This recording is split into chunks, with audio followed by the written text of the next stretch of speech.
Praise the Lord.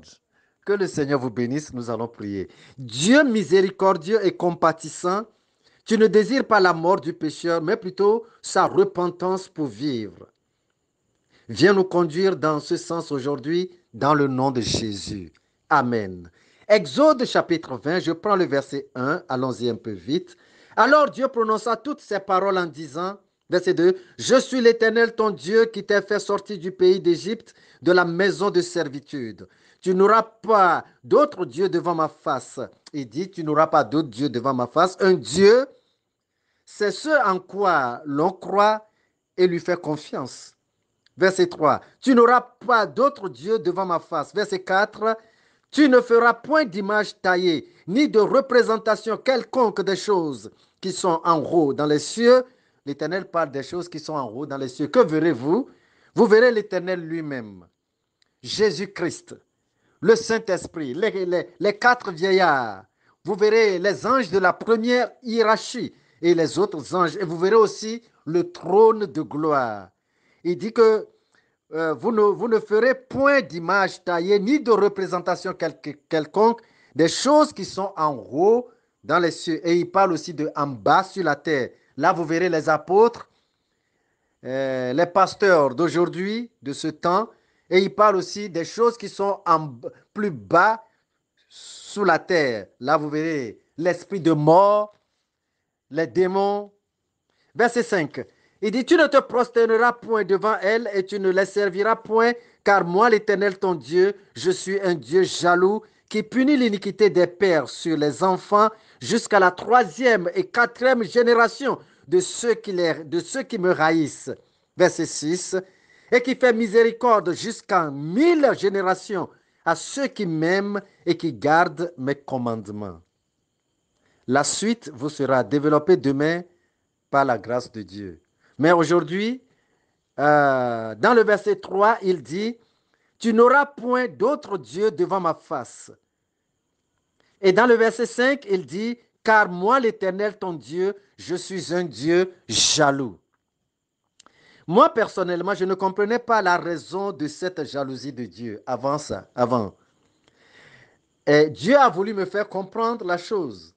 Et il est arrivé un moment où ma fille adoptive montrait un empressement à servir d'autres personnes que ce qui la concerne à la maison. Je n'appréciais pas cela. Cela m'indisposait. Et je réagissais par des punitions qu'elle ne comprenait pas, de peur qu'elle n'aille pas dire dehors que c'est à cause du service que je vous rends que mon papa me traite ainsi. Alors moi-même, j'ai compris la raison de la jalousie de Dieu. Vous voyez, ce commandement est donné à Israël, le peuple béni.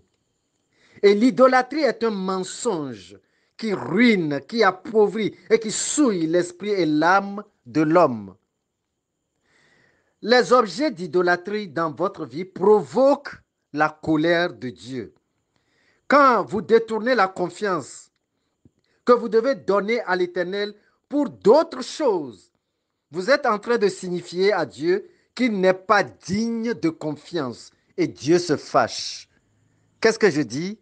Dieu se fâche. En 2 Rois au chapitre 1, verset 1 à 4. 2 Rois chapitre 1, verset 1 à 4. Nous lisons. Moab se révolta contre Israël après la mort d'Achab. Or, Achazia tomba par le treillis de sa chambre haute à Samarie et il en fut malade. Il fit partir des messagers et leur dit, allez consulter Baal-Zéboub, dieu d'Écron, pour savoir si je guérirai de cette maladie. Verset 3. Mais l'ange de l'Éternel dit à Élie le Tishbite, lève-toi, va à la rencontre des messagers du roi de Samarie et dis-leur, est-ce parce qu'il n'y a point de Dieu en Israël que vous allez consulter Baal-Zéboub, dieu d'Écron? Verset 4. C'est pourquoi ainsi parle l'Éternel. Tu ne descendras pas du lit sur lequel tu es monté, car tu mourras. Et Élie s'en alla. Achazia est le roi qui a succéder à son trône, à son père Achab. Et il devait mourir pour avoir détourné la confiance qu'il doit au Créateur, le Dieu vivant, pour une idole. Quand il dit allez consulter Baal-Zébou pour voir si je guérirai. Lui, serviteur de Dieu, fils d'Israël, il abandonne son Dieu pour aller consulter le vaudou. Dieu réagit toujours mal vis-à-vis d'une personne portant avec lui une idole.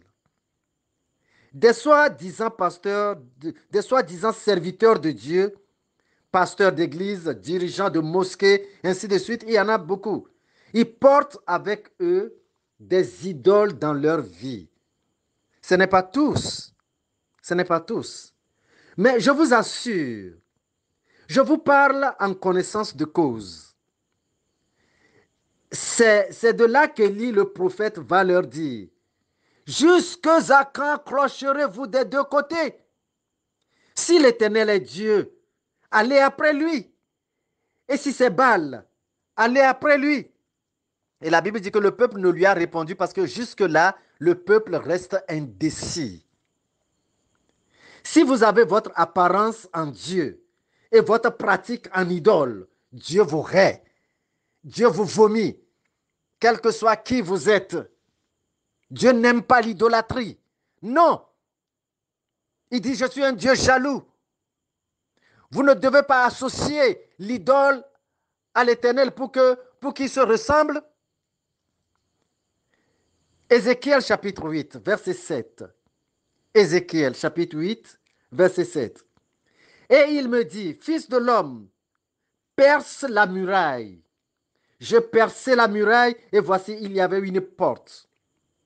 Vous savez, si Dieu ne vous révèle rien, s'il ne vous ouvre pas les yeux, vous ne saurez pas qu'en dehors de la porte visible de certaines églises, de certains lieux d'adoration de Dieu, une autre porte qui s'ouvre sur des idoles est là et qui appartient à ses dirigeants. Je vous le dis. Je vous le dis.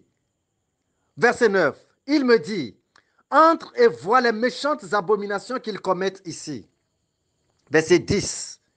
J'entrai et je regardais, et voici, il y avait toutes sortes de figures de reptiles, de bêtes abominables, et toutes les idoles de la maison d'Israël peintes sur la muraille tout autour. On ne dirait pas. On ne dirait pas. Verset 12. Et il me dit, fils de l'homme, vois-tu ce que font dans les ténèbres les anciens de la maison d'Israël, chacun dans sa chambre, pleine de figures, car ils disent l'Éternel ne nous voit pas. L'Éternel a abandonné le pays. Vous serez surpris que des gens qui se disent adorateurs de Dieu, ont des idoles dans les poches, autour de leurs reins, dans leur maison, sous leur oreiller et partout, des gris-gris. Vous serez surpris. Mais je vous dis encore, Dieu déteste l'idolâtrie. Si vous avez un talisman à votre hanche, et peut-être avec cela, vous allez à la maison de Dieu, votre foi ne se trouve pas en Dieu alors, mais dans cette idole. Vous n'êtes pas enfant de Dieu. Les amulettes, les okatigwe, les gris-gris protecteurs, toutes ces idoles suscitent la jalousie de Dieu. Et cette jalousie de Dieu provoque sa colère dévorante. Séparez-vous de toutes ces idoles en plastique, en métallique, en bois, en argile. Dieu les déteste.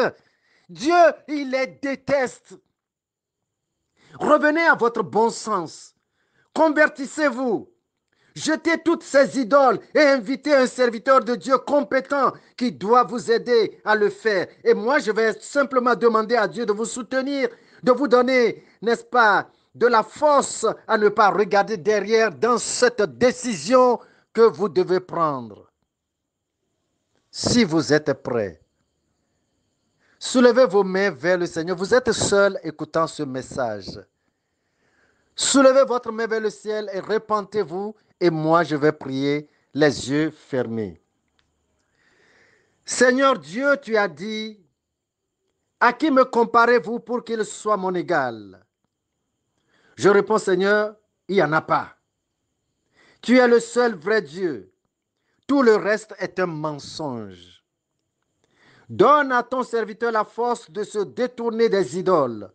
Délivre-le des liens de toute idole. Que toute relation entre lui et les idoles soit rompue au nom de Jésus-Christ. Que les souillures de son âme et de son esprit causées par les idoles soient ôtées, Seigneur. Que l'idolâtrie qui constitue le pont, le reliant à l'enfer, tombe maintenant au nom de Jésus-Christ. Seigneur, rends-le ferme dans sa décision. Merci, mon Rédempteur, parce que je sais que tu as fait grandes choses en ce moment. Même si mes yeux ne l'ont pas vu, tu as fait grandes choses. Reçois la gloire, la louange, l'adoration, l'élévation. Oh, merci Seigneur pour ce que tu viens de faire. Merci. Au nom de Jésus, j'ai prié. Amen. Que le Seigneur vous bénisse et partagez le message avec d'autres personnes en guise, en signe d'évangélisation. Et le Seigneur ne manquera pas de vous bénir. Alors, à demain, par la grâce de Dieu. Amen.